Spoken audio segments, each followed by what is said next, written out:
Hey, hello everybody. This is Mahi, and I'm here again with a new topic, with a new video. So, guys, I want to tell you one thing. Some of my friends from South India requested me to make a video in English thoroughly, just because they are not able to understand Hindi. But I believe that you guys can understand English also along with the Hindi. So, I will make this video in English thoroughly. So, you need not to worry at all. I'll come up with some more videos in Hindi also. So guys, let's start this lecture, okay? So guys, in this video, we are going to look at the mountains or important mountains of the peninsular India. There are a lot of people who get confused between Deccan Plateau and Peninsular Plateau. So I clear the confusion first. The Peninsular Plateau is this entire landmass which you can call the Indian land today. Actually guys, originally it was the part of ancient continent that is called Gondwana. I hope you all know this story of how Indian plate broke away and it is finally merged with Eurasian plate. If you know this story, that's good. If you don't know, I'll come up with next lecture in which I will tell you how Indian plate broke away and merged with the Eurasian plate. Okay guys, as the consequences of that plate movement, the formation of Himalayan mountain took place. So my dear friends, plateau is basically a highland with the flat terrain or the surface of land. See guys, if you exclude the Himalayan mountain, the everything rest was the part of peninsular plateau. Now, with this peninsular plateau, the southern India, which is called that region to the southern tip of India, is called the Deccan Plateau. I hope that you all got the concept till here. Now, see, peninsular plateau is divided into two parts. The one is the central highlands, and the other one is Deccan Plateau. I have already shown the location of Deccan Plateau. The rest of Indian land is the Central Highlands. Here in this video, we are going to look at the important mountains of peninsular India only. So now first we will see the Aravalli mountain ranges. These mountains runs towards the southwest direction, starting from Delhi and passing through Haryana and Rajasthan, and these mountain ends in the Gujarat. I hope that you have got the concept till here. So guys, the Aravalli ranges are the oldest folded mountains in the India. Guru Shikhar is a peak near the Mount Abu, is the highest peak of Aravalli mountain ranges. As you can see, with the elevation of 1772 meters above the sea level. Now, we will look Satpura and Vindhyan ranges. These mountains actually form the border of Deccan Plateau from North India. Satpura ranges rises in east of Gujarat, running toward east through the northern side of Maharashtra and southern region of Madhya Pradesh till Chhattisgarh. In Chhattisgarh, we will see the another set of hills called the Maikal Hills.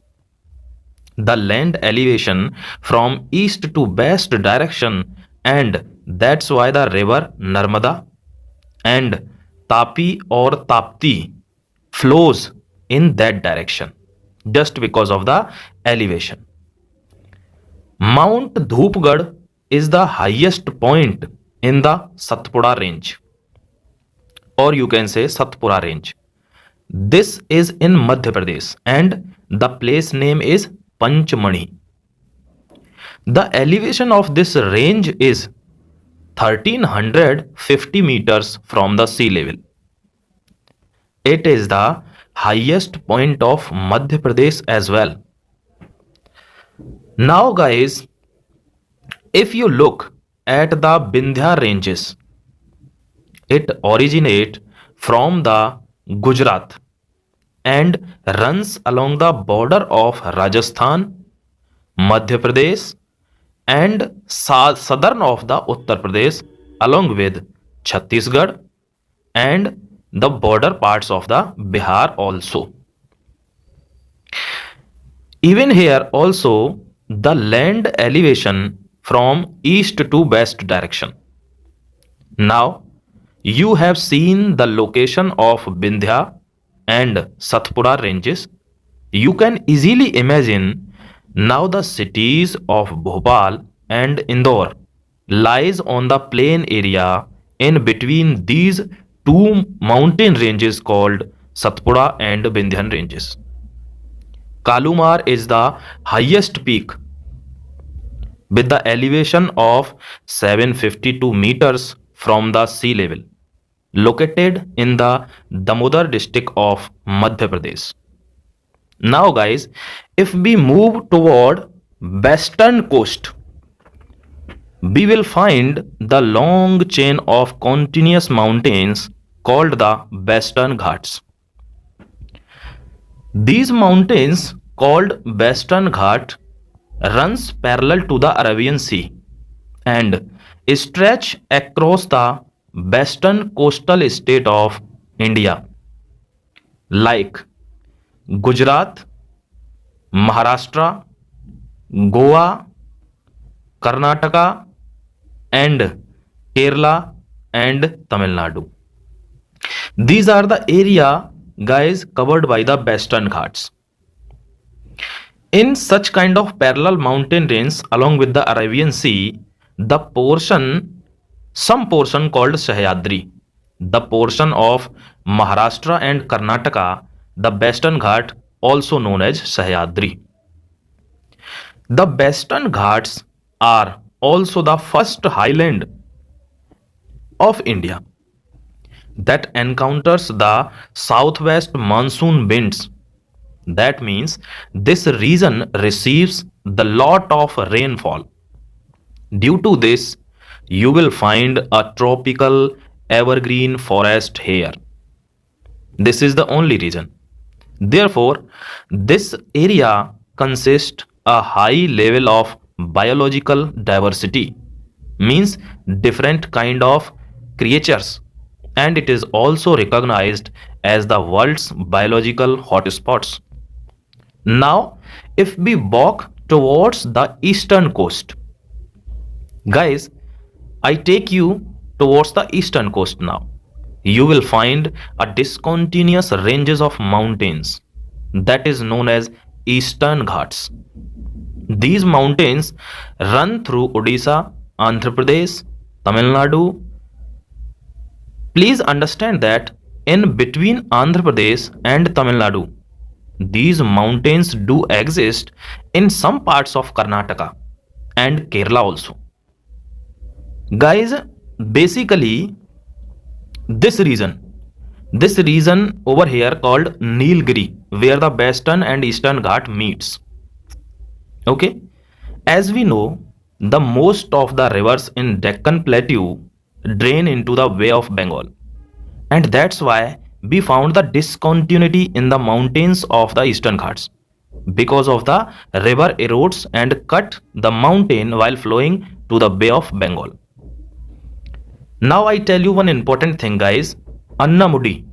Annamudi is the highest peak of Western Ghats with the elevation of 2695 meters. Or this is the most important fact to learn. It is the highest point in the entire peninsular India. It is located at the border of Kerala and Tamil Nadu. Now I tell you some more important things. In the Eastern Ghats, Armakonda is the highest peak with the height of 1680 meters from the sea level, which is located in the Araku Valley of northern part of Andhra Pradesh. If you carefully look at the locations guys, you will come to know that the height of the Western Ghats progressively increasing from north to south. You got it? Whereas the highest height of Eastern Ghats increases from south to north. Another important point that you have to understand is that the Deccan Plateau is slightly tilted toward east. In other terms, the elevation of land of the Western Ghats is little higher than the Eastern Ghats, as you can see in the figure.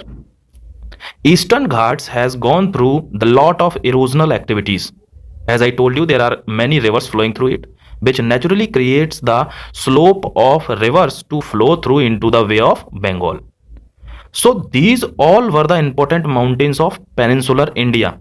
These mountains not only from the catchment area for many peninsular rivers in India, but they also play a crucial and important role in climate change also.